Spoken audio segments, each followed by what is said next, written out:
राष्ट्र में हिंदू हूँ, मैं मोदी वाला हिंदू नहीं हूँ। उनको याद आएगा कि मोदी जी देश के लिए घातक है, संघ घातक है, भाजपा घातक है। धनखड़ के आज समझ में आई है और नेताओं को कल समझ में आएगा। देखिए, मैं जयकरण वर्मा हूँ, अयोध्या का रहने वाला हूँ, उत्तर प्रदेश का रहने वाला हूँ। आज कांग्रेस पार्टी के द्वारा, ओबीसी वर्ग के द्वारा, पिछड़े वर्ग के द्वारा जो इस ताल कटोरा स्टेडियम की धरती पर जो पिछड़े वर्ग का सम्मेलन किया गया है, उनको बुला करके एक संदेश देने का काम किया गया है। मैं धन्यवाद देता हूं अपने उन तमाम नेताओं का जिन्होंने पिछड़े वर्ग की पीड़ा को समझने का काम किया।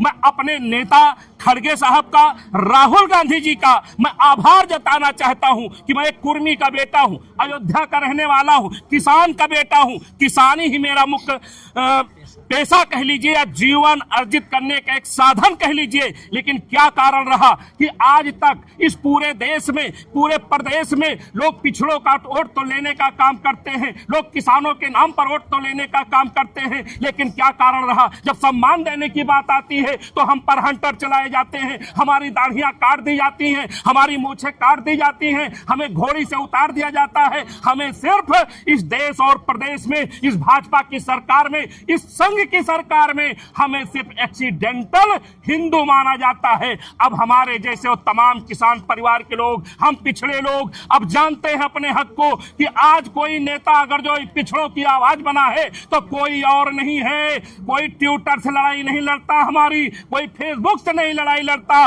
वो हमारा नेता राहुल गांधी है, खड़गे साहब हैं, कांग्रेस पार्टी है। चाहे रात रही, चाहे बरसात रही, चाहे लाठी रही, चाहे गोली चला, हमारा नेता सड़कों पर पिछड़ों के नाम पर वो चलता रहा। राष्ट्रपति दलित है, महिला है, आपके उपराष्ट्रपति ओबीसी समाज से आते हैं, प्रधानमंत्री ओबीसी हैं, फिर कह रहे सम्मान नहीं मिला। आप एक महिला होकर के एक पत्रकार हैं मैडम, आप मेरी बेटी बहन हो सकती हैं।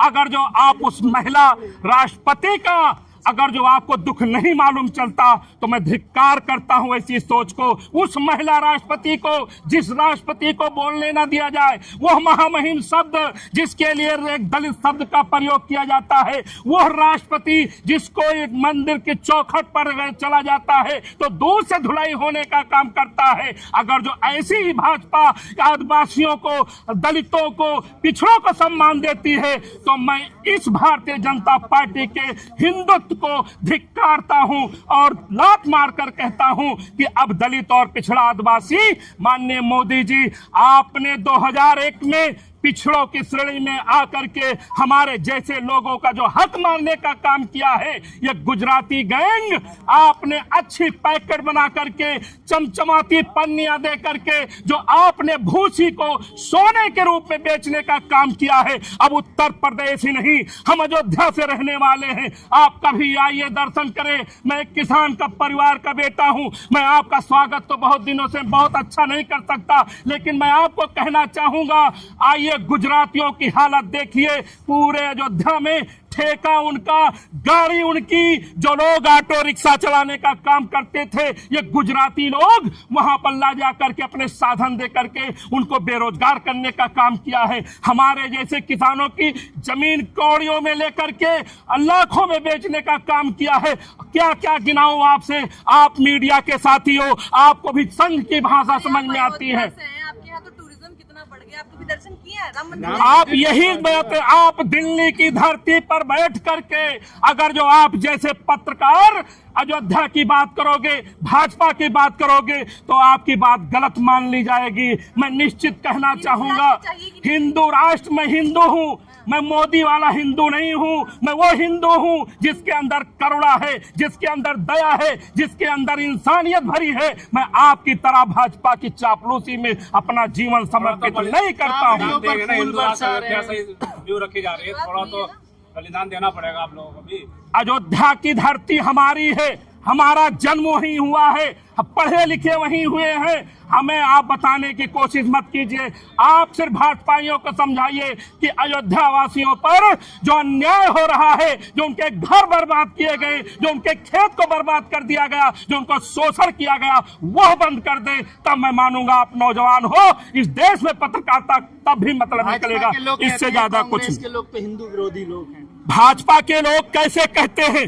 मैं पिछड़े वर्ग से हूं, मैं बार बार कहता हूं, अयोध्या की धरती पर रहता हूं, लेकिन हमें कोड़े क्यों मारे जाते हैं? जब सम्मान देने की बात आती है तो हमें क्यों कोड़े मारे जाते हैं? आदिवासियों को क्या पूछा भैया आपने? आप कह रहे हैं कोड़े क्यों मारे जाते हैं, तो आप हिंदू बता रहे हैं ना अपने आप। मैं यही तो मैं कह रहा हूं, हम बरगला गए थे, हमारे भाई भतीजे बरगला दिए गए थे, लोगों को लगा कि ये ओबीसी का बेटा आया है, ये हमारा कल्याण कर देगा, लेकिन वो ओबीसी का बेटा आया 56 इंच का सीना लेकर के, लेकिन जब ओबीसी पर कोड़े पड़ने लगे, उनकी मोछदाढ़ियां काटी जाने लगी, उन पर अत्याचार होने लगा, तो अडानी अंबानी के साथ एसी कमरे में बैठ करके वो मौज लेने लगा।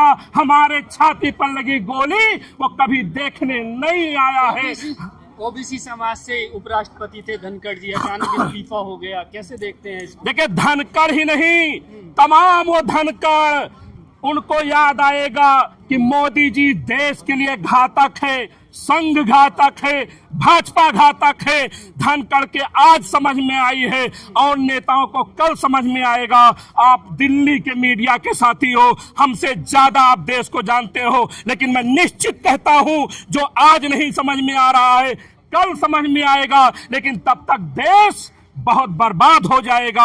इसलिए मैं कहना चाहता हूं, क्या मोदी जी आपने धनखड़ को इसलिए हटा दिया कि उन्होंने किसानों की चर्चा करने की मांग मान ली? क्या उन्होंने ऑपरेशन सिंदूर की चर्चा की मांग मान ली? अगर जो इसलिए आपने उसको हटा देने का काम किया, तो मोदी जी ये संसद भवन नहीं, ये तुम्हारी गिरवी बनाई हुई संस्था बनकर रह जाएगी। स्वास्थ्य कारणों से इस्तीफा दिया है।